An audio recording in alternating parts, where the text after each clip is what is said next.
विद्यापति पदावली के प्रस्तुत अवतरण में वसंत की वासंती सुषमा का वर्णन किया गया है और बताया गया है कि जब वसंत की वासंती सुषमा संपूर्ण संसार में फैल जाती है तो वहाँ रहने वाले लोगों के मन भी मदमस्त हो जाते हैं।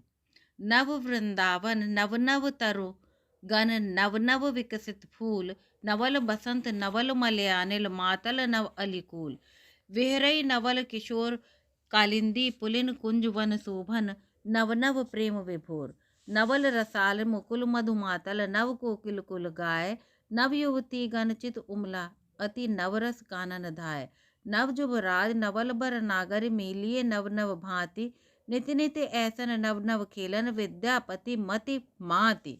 यहाँ पर विद्यापति कवि बता रहे हैं कि ऋतुराज वसंत के आगमन से वृंदावन की प्रकृति में नवीन तारुण्य नव नव तरुगन नव नव विकसित फूल यानी नवीन तारुण्य आ गया है, जिसके कारण पेड़ पौधों और पत्तों जीव जंतुओं इत्यादि में नवीन परिवर्तन, उनका विकास, उनका पुष्पित और पल्लवित होना दिखाई दे रहा है। अर्थात कहा जा सकता है कि ऋतुराज वसंत के आगमन से वृंदावन की प्रकृति में नवीन तारुण्य या नवीन जवानी आ गई है। नवल वसंत यानी वसंत जो सौंदर्य फैला रहा है, उसके साथ साथ और क्या हो रहा है, नवल मलयानिल मलयाचल पर्वत से बहने वाला जो मंद सुगंधित पवन है वो भी बहुत सुखद प्रतीत हो रहा है।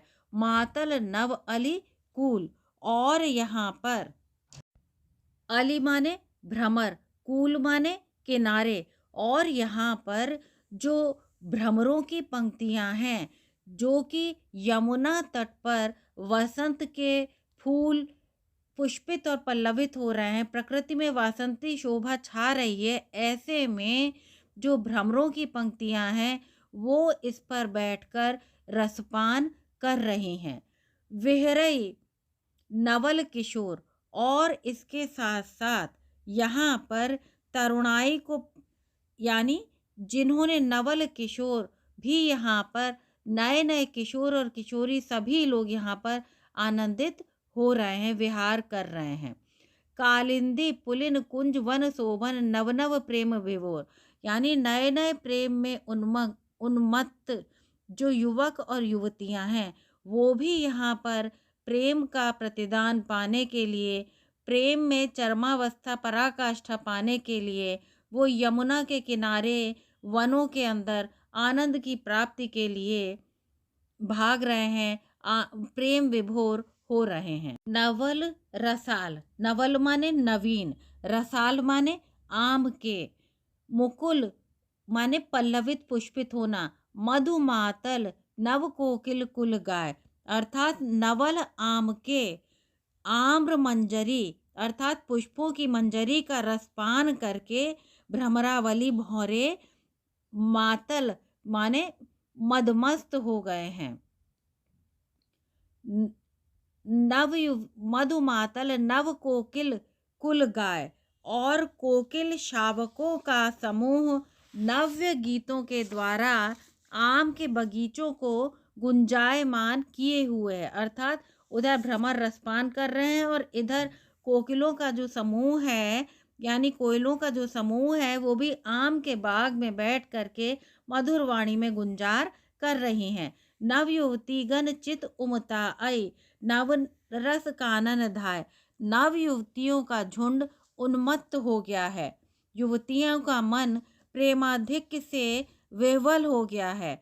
वे लोग प्रेम रस की खोज में, रति रस की खोज में कुंजों बागों की ओर त्वरित मन से भाग रहे हैं, उनका मन वहां जाने की इच्छा कर रहा है बागों में। नवरस कानन धाय, नवीन रस की प्राप्ति के लिए ही ये लोग उन जंगलों में जाना चाहते हैं।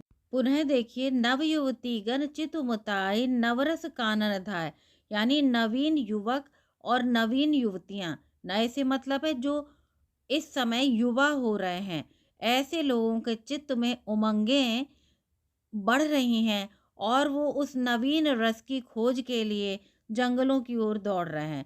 नव युवराज, नवल बर नागरी और ये जितने भी युवक और युवतियां हैं, ये सब प्रेम के रस का आनंद ले रहे हैं। विद्यापति कवि कहते हैं कि जैसे युवक और युवतियां नए नए प्रेम के आयामों का, नई नई पद्धतियों का क्रियान्वयन कर रहे हैं, नित नित ऐसा नव नव खेलन विद्यापति मति माति। ऐसे ही विद्यापति कवि कह रहे हैं कि इसी प्रकार हमारी कामना है कि राधा माधव भी इस समय युवक और युवतियों की तरह इस वासंती सुषमा का पूर्ण सदुपयोग करें।